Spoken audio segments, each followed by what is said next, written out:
Alright, so today I want to talk about this Philips DLP TV I've got right here. And the problem that we're having is a color wheel issue on this one. The colors are nowhere near represented correctly on the screen. And plus it has a little hum to it. So I've already done initial diagnosis. I've got the back off of this one and found out what was wrong with the color wheel, and I'll show you that here in just a second. And they're really hard to find color wheels on these sets, but I'm going to try to come up with a substitute, readily available substitute. So we'll look into that and see if we can make it fly or not. Anyhow, the model on this particular TV, I've got the back off, and the model on this particular one is a 50PL9126D /37. 50PL9126D /37. So I've disassembled the color wheel off of the sensor board and bracket, and here it is. Remarkably, it looks almost identical to a Samsung color wheel that I have right here. The only difference is if you look at the rotational direction of the colors, if I hold it and we look at the front of the original Philips color wheel, we can see that going clockwise it's red, blue, red, blue, green, red, blue, green as you go in a clockwise rotation. If I take a look at the Samsung color wheel that I've got here, it's red, green, blue. So in red, green, and blue. So I'm going to try to do a little modification on the Samsung color wheel and see if I can get it to work correctly in the Philips application. Oh, and I'll show you what's wrong with the original Philips color wheel.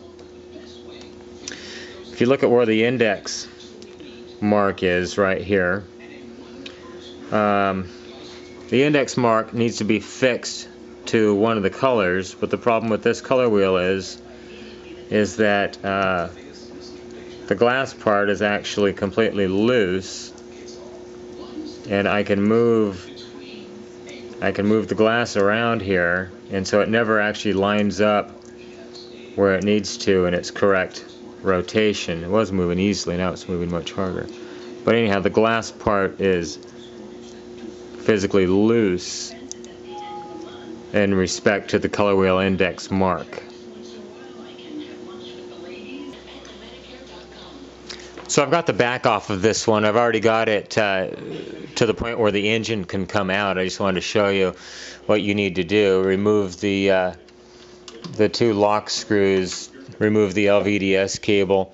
There's going to be two cables plugged in over here on the side that you need to disconnect and unplug, as well as this fan cable that plugs into the DMD board. And you'll want to go ahead and unplug the power connector from the ballast. Once that's done, the whole engine, there's screws I've taken out here, as well as I've already taken off the lens dust shield, and it also has two screws that mounts up here over the top of the lens. Once you've got all that disconnected, the whole engine with the ballast slides out as one complete assembly and can be set aside. Alright, so with the engine out, the cover can be just taken off of the lens. That's what I showed you previously. I'd already removed that. I've already taken the cover off of the color wheel assembly. To remove the color wheel, it's just a simple matter of two screws.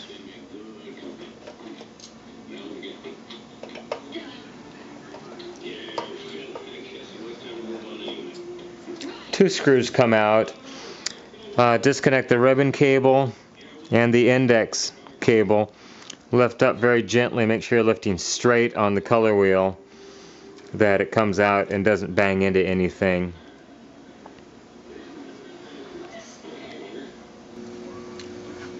Alright, so now that I've got the color wheel out of the set, it's just a simple matter of removing the three screws being very careful not to apply too much pressure to the color wheel. They are very fragile.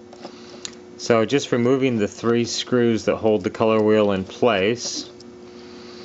The ribbon cable is going to stay with the color wheel, and the bracket's just going to lift right off. Now I've already pre-fitted this one. This is the Samsung color wheel that's on here right now. You can tell the difference. I'll set them both side by side here. The Samsung color wheel has a brown ribbon cable, as where the original Philips color wheel had a white ribbon cable. All it says is KYO on that. People like to see numbers. N16702, and here's the complete part number off the barcode. I'll get it so you can actually see it in the video here. 72CA109G001A6320620. People are always asking me questions about what the part numbers are. But anyhow, with this one, I was demonstrating, yeah, you can see how, get focus on it again here, how the color wheel index tape stays stationary, and I can actually rotate the glass all around it. So what I've determined is that as we previously discussed, the colors are reversed on the Samsung color wheel. So what I'm going to try to do is I'm going to reverse 2 of the 3 motor rotor coils, and see if we can get this color wheel to spin in the opposite direction in the TV. So hopefully that will remedy that problem.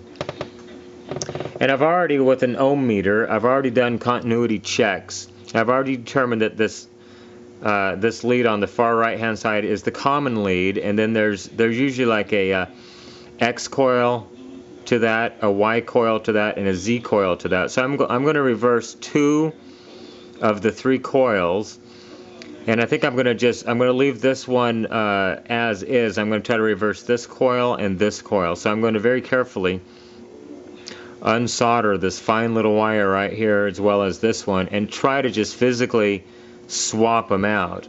If I can't swap them, I'm going to just add a single piece of wire to the existing wire and just piggyback them to the other terminals. So I'm going to go ahead and do that right now.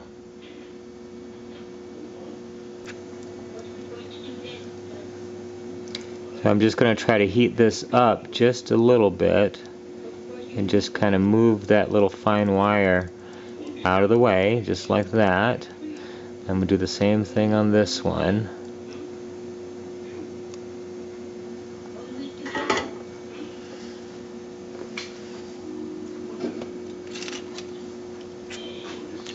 I've got a very fine little dental pick right here.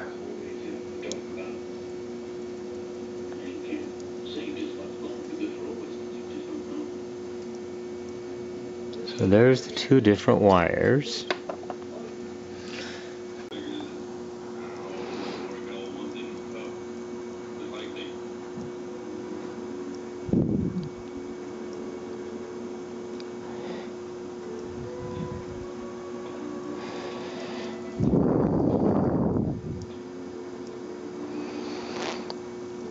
That one is just long enough to solder to the second terminal right here. But this one is just a little tiny bit too short, so I'm just going to have to run a jumper over to it. So what I've got here is a thin little piece of enameled wire. This is about 30 gauge wire. So I'm just going to tin a little bit of it here. And I'm going to add a little bit more solder to that pad.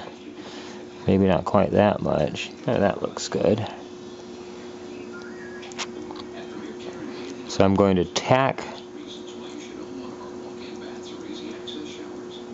the end of that to that pad right there. This wire is much larger than the original wire is. And then I'm just going to kind of bend it around. And I don't have to really worry about it shorting because it mounts to a rubber plate. I'll cut the end of this off.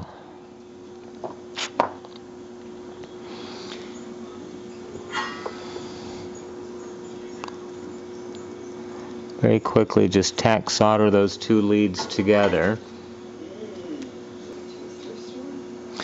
Alright, so I've done continuity checks, and the continuity is good between all the pins. There are no shorts. So I'm going to take a piece of electrical tape. I'm going to lay it down right there. I'm going to very carefully fold that back over the top of it where I did the solder. I'm going to take another piece of electrical tape and lay it over the top of that.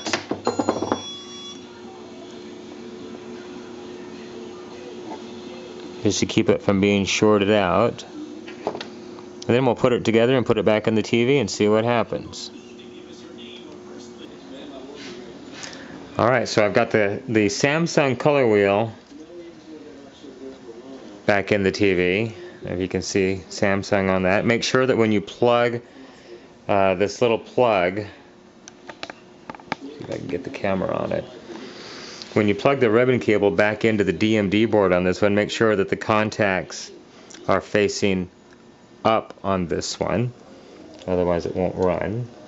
So I'm going to put it back in the TV and we'll see how it goes. Alright, so I've got the engine back in the TV here. And on these sets, as soon as you plug them in, you'll notice that they come on, the lamp lights. In fact, I've still got the cover off of the color wheel. I don't know if you can see it in here or not. Oh, lamp just went out again. But yeah, I've got the color off of the cover off of the color wheel. These sets always come on and they go through a little self-test routine to make sure everything's working. And while they're in the self-test, you'll notice that the power LED continues to blink. So we'll wait until that gets done blinking and we'll fire it up and we'll see how it goes. So here's the results after I've put my Samsung color wheel. And just in case you're curious, the Samsung color wheel is a BP96-00250A. And I've just used the rotor and the color wheel off. I left the optical sensor, since they're different boards, alone. Just transfer the rotor over to the original Philips optical sensor and mount assembly. Now, one thing I did have to do, and I'll show you what I did.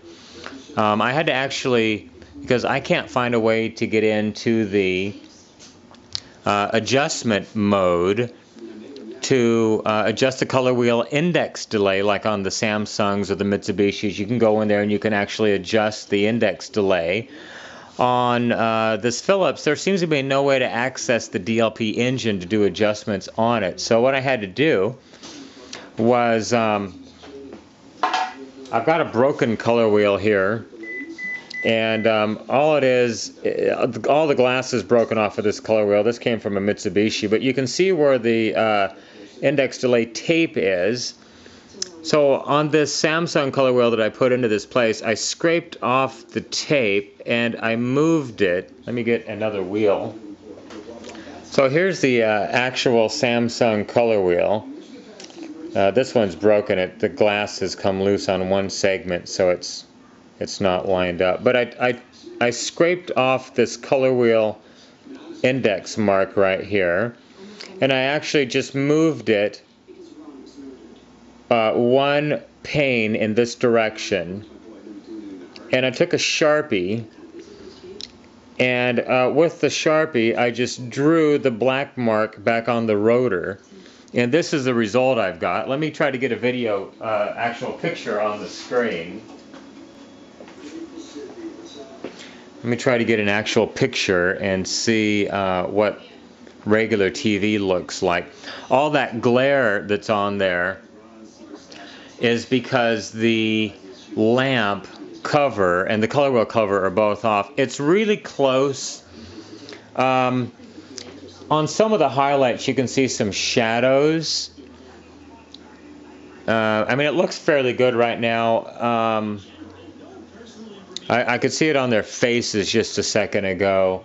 Like right, I don't know if you can see that in the video, but right there on her neck there are some highlight shadows. So need to adjust that index mark just a little bit more, but I think with a little perseverance and a lot of patience, that you probably could successfully transfer the Samsung color wheel into this Philips TV.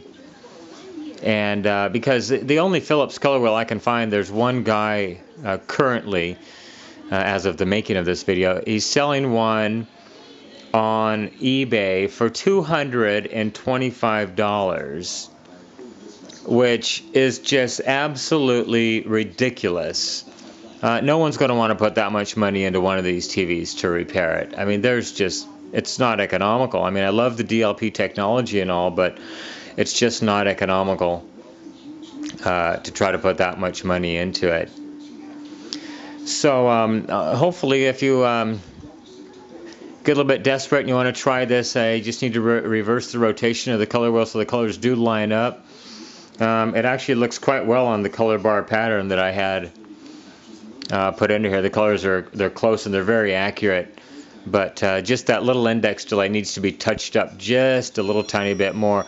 And I guess once you find the precise location, you could actually take a piece of tape of some type with good strong adhesive that wouldn't be affected by heat, and you could attach it to the color wheel rotor and just permanently affix it into place. So I'm sorry I didn't have time to finish the rest of that video, but I ran out of time, unfortunately, so I just wanted to add this last little comment. Thanks for watching my videos. Hopefully with the work I've done, we'll keep some more TVs out of the landfill, keep some older sets going for a little while longer. And just once again, I appreciate all you guys watching my videos. Thank you so much. Have a great day.